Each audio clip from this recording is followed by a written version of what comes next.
नमस्कार मित्रों, through literary lens में आपका बहुत बहुत स्वागत है। मैं राजेश आसुदानी रकीब। नमस्कार, मैं डॉक्टर विनोद आसुदानी। आप सभी को हमारा प्रणाम।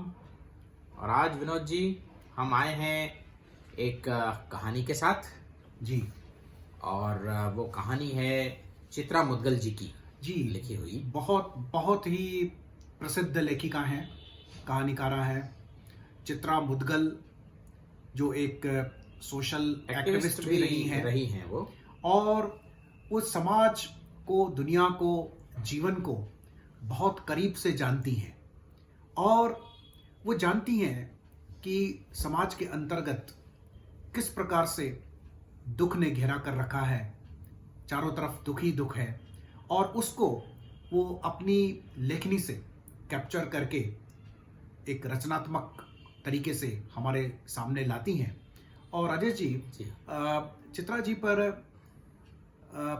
समाजवादी विचारों का भी बहुत प्रभाव मुझे दिख पड़ता है। आप क्या कहना चाहेंगे? बिल्कुल, उनका जो एक्टिविज्म रहा है बम्बई में और बाद में फिर दिल्ली शिफ्ट हो गई, तो उस लिहाज से भी देखें तो ज़मीनी हकीकतों से जुड़ी हुई हैं वो, और गरीबी, कष्ट और दुख को भली भांति उन्होंने न सिर्फ देखा जाना है बल्कि उसके लिए कुछ करने का प्रयास भी वे करती रही हैं। तो बिल्कुल समाजवाद का उन पर बिल्कुल प्रभाव है, ना केवल प्रभाव है, लेकिन वो जो रेमेडीज अपने साहित्य में तो ऐसे खुल्लम खुल्ला सजेस्ट कोई नहीं करता है रेमेडीज, पर जिस तरह से वो चित्रित करती हैं सिचुएशन को, बिल्कुल। और आज की जो कहानी है उसका शीर्षक भी अगर आप देखें तो वो है गिल्टी रोजेस।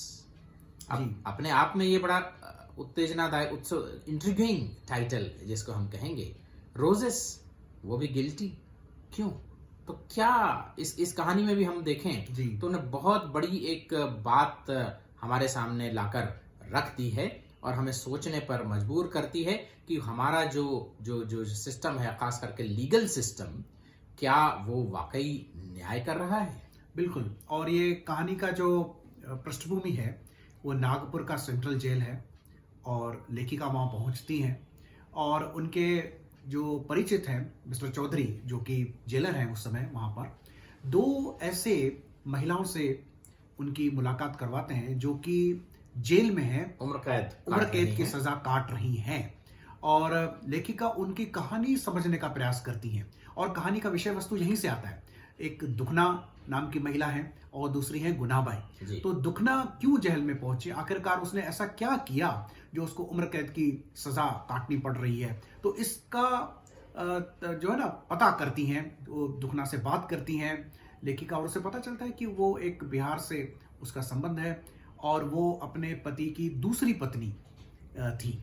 और इतना ही नहीं, जो उसके पहले पत्नी से जो बेटा था वो बड़ा व्यभिचारी था, और वो दुखना के सौंदर्य पर मोहित होकर के उसके साथ व्यभिचार करता रहा था। पहले तो वो कुछ कह न पाई, संबंधों का लिहाज करते हुए, और लोक लज्जा की वजह से कुछ नहीं कह पाई, किंतु आखिरकार वो इस अन्याय को कब तक सहती, और पुनः एक बार जब वो उसका बलात्कार करने उसके कोठरी में पहुंच जाता है तो बाजू में पड़ा हुआ हंसिया उठा लेती है और उसका कत्ल कर डालती है, और उसी कत्ल की सजा अब इस दुखना को इस नागपुर के जेल में मिल रही है। और वो भागलपुर से शिफ्ट होते होते नागपुर सेंट्रल जेल पहुंच गई है। तो ये एक बहुत बड़ा प्रश्न खड़ा कर देता है कि व्यक्ति स्वयं को बचाने के लिए यदि किसी का कत्ल करे तो भी क्या उसको सजा मिलेगी? और इससे इस जो मूलभूत प्रश्न है इस कहानी का, इस पर बात करने से पहले राजेश जी मैं कहूंगा कि गुनाबाई की भी स्थिति कहीं ना कहीं ऐसी है, और ऐसी प्रश्न को वो एक दूसरी एंगल से हमारे समक्ष रखती है। वो नासिक से हैं, और नासिक में बहुत ही गरीबी की जिंदगी, घर में भांडे बर्तन करके अपना पेट पाल रही हैं। उनका पति जो है गुनाबाई का, वो छोटे मोटे काम करता है और शराब के नशे में धुत रहता है। 3 बेटियां हैं गुनाबाई की, एक बड़ी और 2 छोटी जो हैं वो जुड़वा हैं।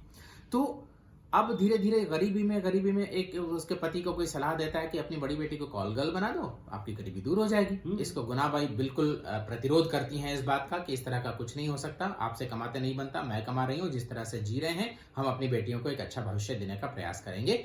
लेकिन एक दिन इस बात को वो मूर्त रूप दे ही देता है गुनाबाई के पीछे। गुनाबाई जब काम करने गई होती है तो बड़ी बेटी को जबरदस्ती ले जाके कॉल गर्ल बना देता है और उसके हाथ में 50-50 के 3 नोट पड़े हैं और बड़ी विक्षिप्त अवस्था में जब गुनाबाई लौटती है तो वो बड़ी विक्षिप्त अवस्था में घर में पड़ी होती है। तो ये देखकर गुनाबाई का धैर्य जवाब दे जाता है, उसको निस्सहायता चरम पर पहुंच जाती है और उसको लगता है कि मेरे किए कुछ नहीं होने का। अब धीरे धीरे करके 1 2 3 तीनों बेटियां इसी रास्ते पर धकेल दी जाएंगी और मैं चाहते हुए भी कुछ नहीं कर सकती। तो वो in the fit of rage, in the fit of self remorse जिसको हम कहेंगे, वो आग लगा देती है झोपड़ी को और उसमें वो झुलस के उसकी बेटियां तो मर जाती हैं पर तब तक पड़ोसी सहायता के लिए आ जाते हैं, वो स्वयं बच जाती है, स्वयं वो बच जाती है। और उसकी जो 2 जुड़वा बेटियां हैं वो बचने के लिए, आग से बचने के लिए इसकी कमर से लिपट जाती हैं। तो ये कमर की चमड़ी जली हुई दिखाती है कि इनसे वो दोनों आके लिपट गई थी मुझसे, उनको लगा कि माँ बचा लेगी, पर उनको क्या पता कि उनकी माँ ने ही तो अपनी बेटियों को जिंदा जलाने के आरोप में उसे उम्र कैद मिलती है और उससे आत्मग्लानि तो भरपूर है कि मैंने ये कर क्या लिया। लेकिन वो फिर भी कहती हैं कि अगर मैं उस समय ना भी मारती तो कुछ दिन बाद फिर से मैं यही करती, इसका इतना भी पता है। तो ये कितनी विभीषिका तो दोनों ये जो कहानियां हैं ये कहती है कि समाज का जो हमारा तंत्र है वो तंत्र इस तरीके से चरमरा गया है, हमारा socio political system, socio economic system, it has become so degraded that the person becomes so helpless that he is forced by the circumstances to commit the crime। और एक बार जब क्राइम हो जाता है तो कोर्ट को सिर्फ वो क्राइम दिखता है, उसका जो कॉन्टेक्स्ट है, किस कॉन्टेक्स्ट में किया गया, क्या वो सेल्फ डिफेंस में किया गया। जैसे दुखना ने अपनी इज्जत बचाने के लिए वो क्राइम किया। अब दुखना के केस में मनोज जी लीगली कहें तो private defence is the justification. Rape या मर्डर से बचने के लिए या प्राइवेट प्रॉपर्टी को बचाने के लिए कोई हत्या भी कर सकता है, वो जस्टिफाइबल है। लेकिन जब अदालत में बात जाती है तो इस चीज को प्रूव करना कि ये प्राइवेट डिफेंस में किया। यहाँ दुखना के केस में तो ऐसा कि अपनी सौतेली माँ को रेप करेगा, कोई इतना गिर सकता है ये कोई मानने के लिए तैयार नहीं होगा। बिल्कुल अपनी सौतेली माँ को कोई रेप करता होगा, नहीं नहीं ये तो जानबूझ के कुछ मनगढ़ंत कहानी बता रही है भाई। तो ये जो परिप्रेक्ष्य है, उसका जो पूरा संदर्भ है, ये हम सोचने के लिए तैयार ही नहीं। Law is very narrow in its inception और जिस तरह का सबूत मांगता है लॉ। अब मैं जैसे हमारी बात हो रही थी विनोद जी अभी जी, जिस सबूत की जब बात आती है तो इतना जो जो जो जो जो स्टैंडर्ड ऑफ प्रूफ है क्रिमिनल लॉ में, अगर हम बात करें, it should be beyond reasonable doubt. अगर आप प्राइवेट डिफेंस कह रहे हो तो प्राइवेट डिफेंस आपको बियॉन्ड रीजनेबल डाउट प्रूव करना पड़ेगा। तो ये इतना ऊंचे स्तर का सबूत लॉ मांगता है तो कहीं भी ऐसा लगता है कि क्या कोई घटना होने वाली है, क्या पहले से पिकनिक हो रही है कि हम फोटो निकालते जाएं, इसके वीडियो निकालते जाएं। आजकल के जमाने में तो कहाँ फोटो कहाँ है, वीडियो कहाँ है, तो गवाह कहाँ है। I think the time has come Raja ji where the law must change according to the changing demands of the time and the society, because the purpose of the law is to give justice, and if it fails in its own end, then I believe that it doesn't have the right to call itself a great institution as such.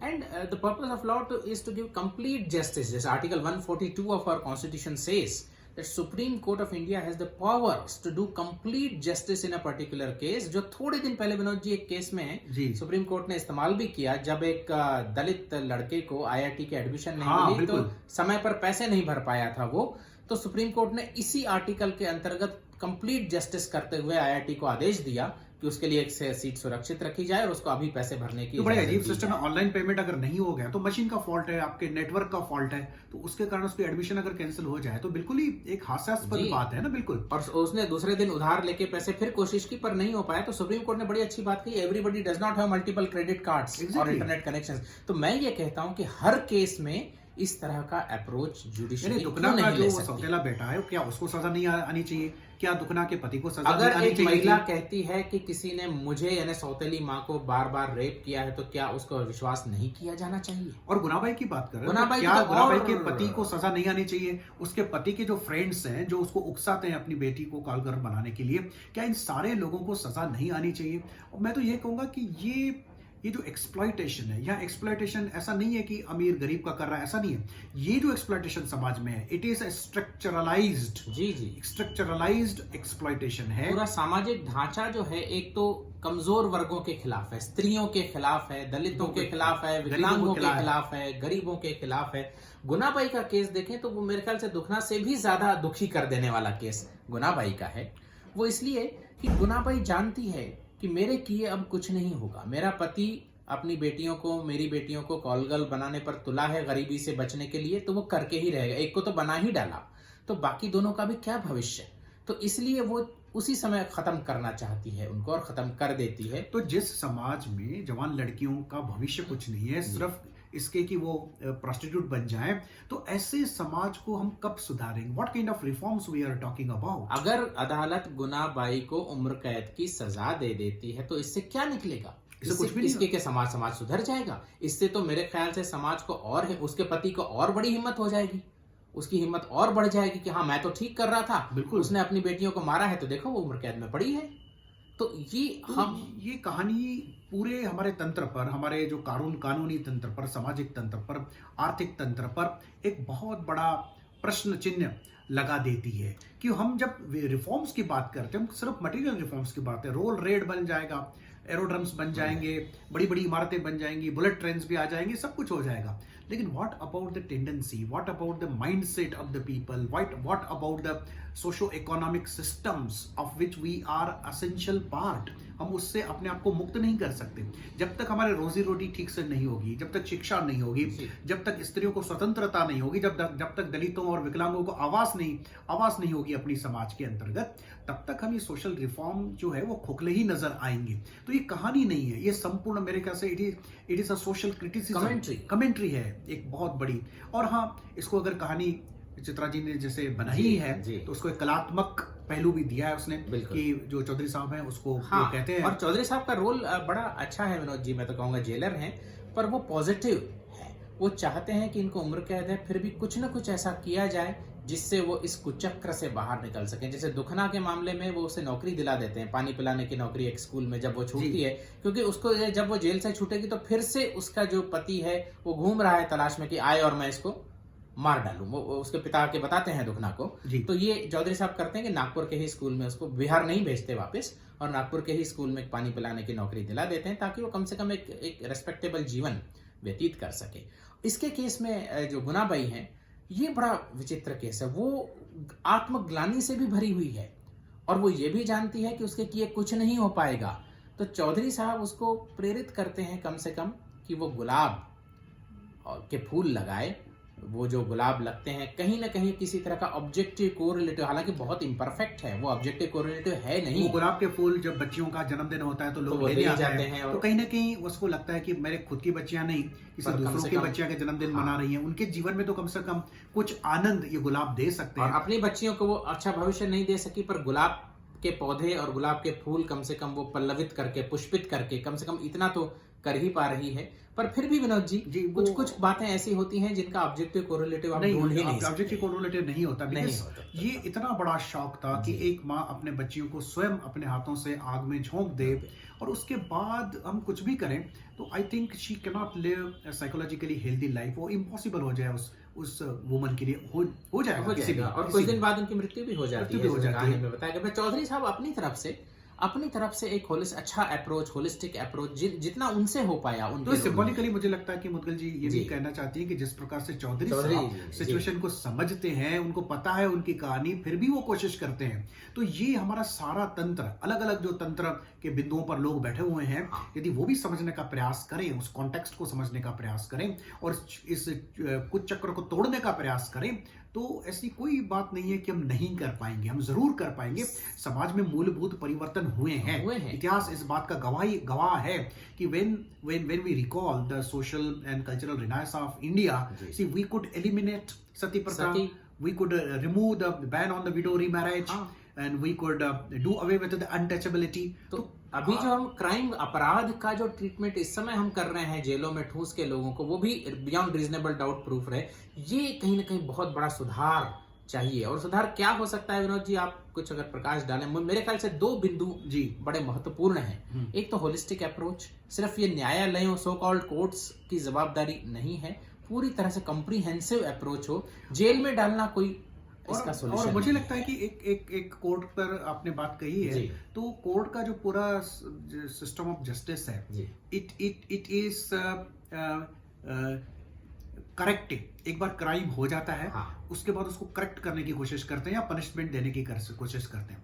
हमें एक ऐसा social justice का system चाहिए which should be preventive. जी, तो एक तो हम preventive होना चाहिए और पनिशमेंट भी करेक्ट। अभी जेल में डालने से कोई करेक्ट नहीं होता मेरे ख्याल से, जेल में डालने से तो टूट जाता है इंसान। जी बिल्कुल। तो और एक व्यक्ति अगर जेल में चल गया तो वो यदि मान लीजिए अर्निंग मेंबर है तो उसके फैमिली को उसकी पनिशमेंट क्यों, उनकी रोजी रोटी कहाँ से चलेगी फिर? जी, जैसे मन्नू भंडारी की कहानी सजा याद आती है, जिसमें अल्टीमेटली उनके पिता छूट जाते हैं, बिल्कुल। अपराधी सिद्ध नहीं होते पूरी, लेकिन फैमिली की हालत बिखर जाती है, सब लोग अलग अलग हो जाते हैं और टूट जाते हैं सब लोग।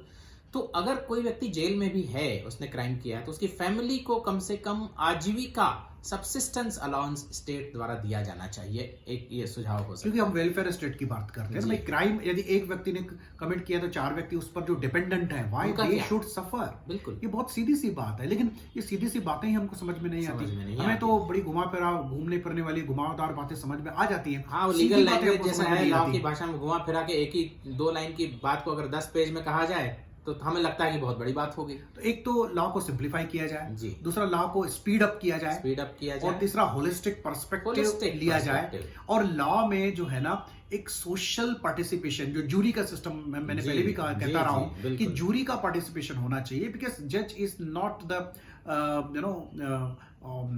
Omnipotent Yes। और ओमनीपोटेंट और omniscient rather Yes। Person to understand each and every aspect सर्वज्ञ तो नहीं है कनेक्टेड न्यायाधीश। To that crime. जी। तो इसलिए सोशल पार्टिसिपेशन होना चाहिए। जिस पृष्ठभूमि से वो क्राइम होता है, जिस तबके से, जिस वर्ग से होता है, उसकी आवाज तो पूरे तंत्र के अंदर कहीं सुनाई नहीं देती, तो फिर वो जस्टिस कैसे होगा? तो ये कुछ मूलभूत प्रश्न कहानी अपने आप में समाये हुए है, क्योंकि कहानी सिर्फ कहानी नहीं है, ये सिर्फ इतिहास का एक साहित्य का अंग नहीं है, किंतु चित्रा मुद्गल जैसे जो एक महान कहानीकार मैं जिनको कहूंगा, उनकी दृष्टि समग्र दृष्टि है। वो संपूर्ण सामाजिक और राजनीतिक, आर्थिक और सांस्कृतिक परिवेश को अपनी आंख के अंदर रखकर जब कहानी लिखती हैं तो एक संपूर्ण सामाजिक चिंतन उभर करके कहानी के माध्यम से राजेश जी हमारे सामने आता है। और पाठकों से मैं कहूंगा कि आप लोग ये कहानी पढ़ें और विचार करें, चिंतन करें। मैं विनोद जी नहीं समझता एक दिन ऐसा जरूर होगा कि आज जो हमारी न्याय व्यवस्था है और जिस तरह से हम अपराधियों को सजा एक तो देते नहीं देते और जिस तरह की देते हैं और जिस तरह से खंडित हमारी जो सोच है, कुछ साल बाद या एक आध सदी बाद हम जैसे आज हम सोचते हैं कि सती कैसे होती थी, कैसे हुआ करता था, ये सब आज की न्याय व्यवस्था पर भी हम पीछे जब मुड़ के देखेंगे तो जरूर हमें आश्चर्य होगा किसी दिन। बिल्कुल बिल्कुल होना ही चाहिए, क्योंकि एवरीथिंग शुड बी प्रोग्रेसिव। तो इसलिए the system of the justice should also be progressive in its all manifestations. बिल्कुल। सो बहुत अच्छी चर्चा की राजेश जी आपने।